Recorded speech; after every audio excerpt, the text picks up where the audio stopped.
الحمد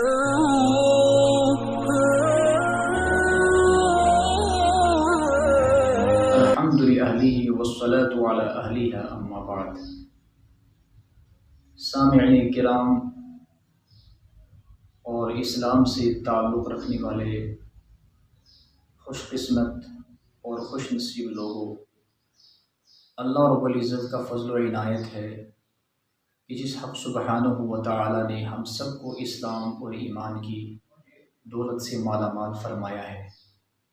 اسلام ایک ایسی عظیم الشان نعمت ہے کہ جو دنیا کے اندر مسلمانوں کے علاوہ کسی کے پاس نہیں ہے۔ اس نعمت کی قدر انسان کو مرنے کے بعد ہی پتہ چلے گا۔ دنیا کے اندر ہمیں اس کا پابند رہنے کا حکم دیا گیا ہے۔ اسلامی عالم میں مسلمانوں کو آزمائشوں کے اندر مبتلا کرنے کا ایک سلسلہ، یہ ایک نئی بات نہیں ہے، بلکہ دور نبوت سے لے کر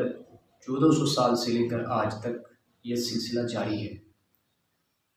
اسلام کا سورج جب طلوع ہوا تو اسی وقت سے لے کر مشرکین مکہ، یہود مدینہ، جنہوں نے اسلام کو جڑ سے مٹانے کی بھرپور کوششیں کی، اور تاریخ گواہ ہے کہ نبی کریم صلی اللہ علیہ وسلم نے اپنے صحابہ کے ساتھ اسلام کو بچانے کے لیے، اس کو پھیلانے کے لیے کتنی قربانیاں دی ہیں۔ اس دور میں بھی اسلام کو مٹانے کی بڑی کوششیں، بڑی سازشیں کی۔ پھر دور آگے بڑھا، سن 5 صدی ہجری کے اندر صلیبیوں کا ایک طوفان مسلمانوں پر آیا۔ اس وقت صلیبی جنگوں کا دور تھا، اور عالم اسلام میں مسلمانوں کو ختم کرنے کے لیے اور اسلام کا نام و نشان مٹانے کے لیے بھرپور کوششیں کی۔ اللہ رب العزت نے اپنی فضل و کرم سے نور الدین زنگی اور صلاح الدین ایوبی کو کھڑا کر دیا کہ جنہوں نے اسلام اور مسلمانوں کی مدد کر کے اس وقت کے کفر کا بھرپور مقابلہ کیا اور اہل کفر کو شکست فاش دی،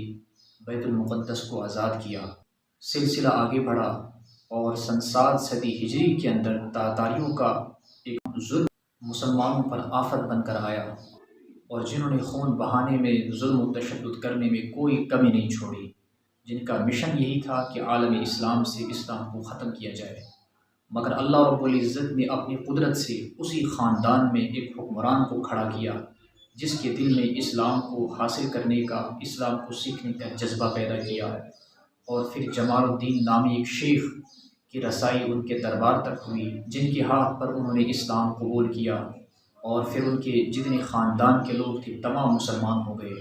اور تاریخ گواہ ہے کہ اس تاتار خاندان میں سے پھر کتنے بڑے بڑے لوگ پیدا ہوئے جو دین کے داعی بن کر ابھرے، جو دین اور اسلام کو پھیلانے والے بن کر ابھرے، اور جنہوں نے دین کی حمایت اور دین کی نصرت کرنے میں کوئی کمی نہیں چھوڑی۔ تو الغرض یہ سلسلہ قیامت تک جاری رہے گا کہ اہل اسلام کو کفر کی طرف سے طرح طرح کی آزمائشیں اور طرح طرح کی پریشانیاں آئیں گی۔ قرآن پاک نے بیان فرمایا، ام حسبتم ان تدخلوا الجنت ولما یأتکم مثل الذین خلوا من قبلکم، کیا تمہارا خیال ہے کہ تم ایسے ہی جنت میں داخل ہو جاؤ گے، حالانکہ اب تو تمہارے پاس وہ آزمائشیں نہیں آئی ہیں جو گزشتہ امتوں پر آئی تھی۔ جب ان پر آزمائشیں اور طوفان اور مصیبتیں آتی تھیں، مستہم الباساء والضراء وزلزلوا، اور ان کو ٹگمگایا جاتا تھا راہ راست سے، حتیٰ یقول الرسول والذین آمنوا معہ متی نصر اللہ، حتیٰ کہ اس وقت کے جو انبیاء اور رسول ہوتے تھے اور ان کو ماننے والے مسلمان اور مومن ہوتے تھے، وہ کہتے تھے متی نصر اللہ، کب اللہ کی مدد آئے گی؟ اور پھر ان کو کہا جاتا، اللہ کی طرف سے اعلان کیا جاتا، الا ان نصر اللہ قریب، اللہ کی مدد قریب ہے، بشرطے کہ تم اپنے ایمان اور اپنے اسلام کو مضبوطی سے پکڑ کے رکھو اور اس میں کوئی کمی کوتاہی مت آنے دو۔ آج کل پریشانی کی بات یہی ہے کہ بے شمار لوگ دنیا کے اندر ایسے جو اپنے آپ کو اسلام کی طرف منسوب کرتے ہیں، مگر اسلام کی جو حقیقی روح ہے ان کے اندر نہیں پائی جاتی ہے، اور اہل باطل انہیں کو معیار بنا کر اسلام کو بدنام کرتے ہیں، اور اسلام کے ماننے والوں کو بدنام کرتے ہیں یہ ہے اسلام کا اصلی روح، حالانکہ حقیقت میں اسلام کا اصلی روح وہ نہیں ہے۔ اللہ رب العزت تمام مسلمانوں کو اسلام اور ایمان کی قدر اور اس کی عظمت نصیب فرمائے۔